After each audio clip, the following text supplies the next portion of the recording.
Final Rugby World Rankings before the World Cup, folks, are out, and there are a few movers and shakers. We will go through the World Rankings as they currently sit, how it happened, what are the upcoming fixtures, and you guys can let us know your thoughts, keeping in mind that there is a small but present possibility that World Rankings can be used to separate sides at the pool stages if everything else matches. It's the final tie-breaking factor, the fact that the World Rankings can be used. So, not very likely, very, very unlikely, in fact, but it is still a small possibility.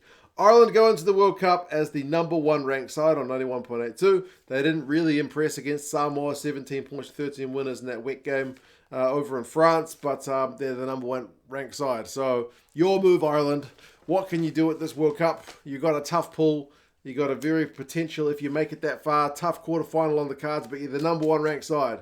So, no fear anybody if you're the number one ranked side, right? So, yes, Ireland, number one, no change. Number two is change. South Africa up to 91.08 with that big win over the All Blacks, 35 points to 7. And that means that Pool B has both the number one and number two ranked sides in the world.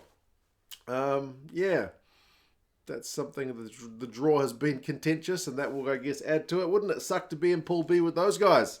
But, yeah, South Africa, number two in the world going into the World Cup. Number three is France. They are also up. Now, France, with their win over the Aussies, despite the fact that it was 47-17, they didn't take any points. Their points total has not changed, but they are up because New Zealand have now fallen below them on the points log. So France are up into the third ranked side in the world now. Big win, as I mentioned.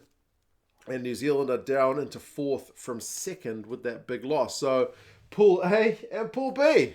Wouldn't it suck to be in Pool A with New Zealand and France? So, yes, those are your top four ranked sides. But it's been those top four in whatever order, with Ireland being at number one. 2, 3, and 4 have kind of shifted around a decent amount in, I guess, the last 12 months, haven't they? So, yeah, New Zealand with that loss, they dropped back down to fourth after seemingly being on fire in 2023.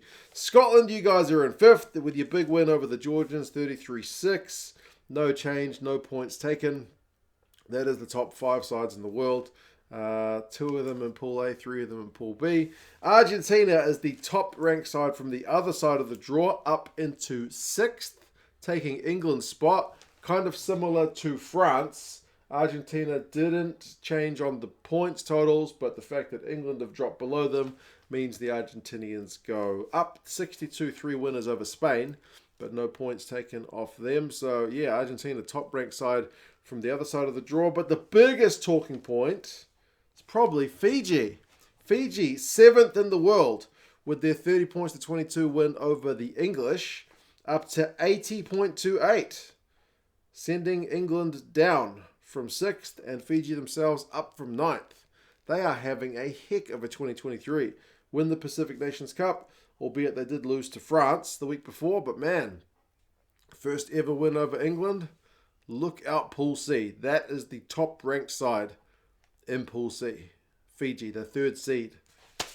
Interesting times. England dropped to 8th, which is down from 6th, so yeah, not ideal for them. Down from 81.53 with that loss.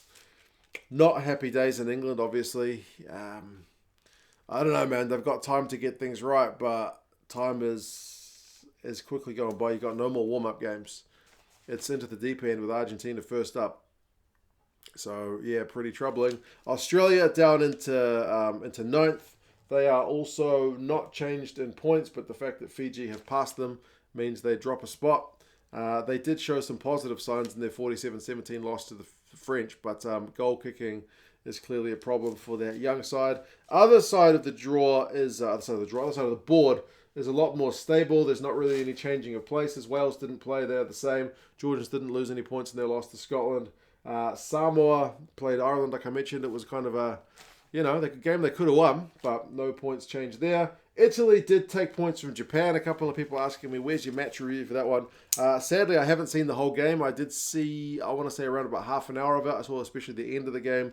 Seemed kind of close, and then Italy ran in a couple of late tries as Japan chased the game. So I think Montione scored a bundle, and A couple also got man of the match. So 42 points to 21 winners, which is pretty big and encouraging for them. But they are in Pool A, which is a nasty looking pool. Japan have had a pretty awful pre-World Cup campaign.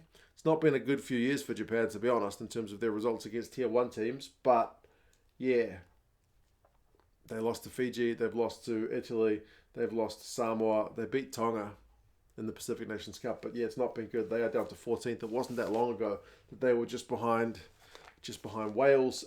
Tonga didn't play, but they've been beaten Canada recently. Portugal did play. Portugal played an Australian A side and lost 30 points to 17. So Portugal are there 16th. Uruguay didn't play this week, but they played an Argentinian 15 the week before and beat them. USA obviously not going to the World Cup, but that is where the end of my whiteboard is. Romania's in 19th. Spain's in 20th. Like I mentioned, they got well beaten by the Argentinians. Namibia 21. They're at the World Cup. Chile 22. Lost to an Argentinian 15. 28 points to 26 in their final kind of warm-up game. So, yeah, folks, those are the final world rankings before the World Cup gets underway. One change to keep in mind for the World Cup is that the points you take off teams at the World Cup are doubled. So there will be probably pretty helter-skelter changes to the World Cup. And generally, whoever wins the World Cup finishes as the top dog because you got to win a bunch of games in a row. You're getting double points for it. Usually it's neutral venues apart from the home team. So there's a lot of points exchange going on at the World Cup. So it's the only time when the formula kind of changes and it is doubled at the World Cup. So yes, for what it's worth, those are the rankings. Like I said, they can be used as a tiebreaker. So whilst they may not be important when you consider someone's going to be lifting a trophy in just over a month and a bit, still, there is a very, very, very small chance that there could be a difference between a side going through and a side going home. But, yeah. First round of World Cup games, New Zealand, France. That's a big one. Italy, Namibia, Ireland, Romania, Australia, Georgia. Aussies will need to kind of find their footing. England, Argentina is huge. Japan, Chile, South Africa, Scotland, very tasty. And then Wales, Fiji. Goodness me. We are going to be spoiled for choice in not too long, folks. If you're looking for something to do between now and then, you could always check out that time when I was in China, walked through a park looking for a Soviet war memorial in Wuhan, China, came across some old fella doing Kung Fu in the park, and he offered to teach me some Kung Fu. So, put up a link there. It's something genuinely quite different from me sitting in front of a whiteboard talking rugby. But, yes, world rankings are out. You guys let us know your thoughts. Do you think any sides outside this top four, where it's all very tight, can win the World Cup? Who's your dark horses? Scotland's kind of here in the middle.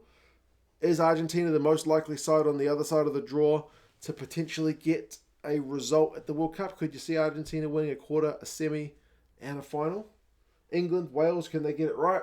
You guys let us know your thoughts. And yes, I'll talk to you guys again soon. See you later.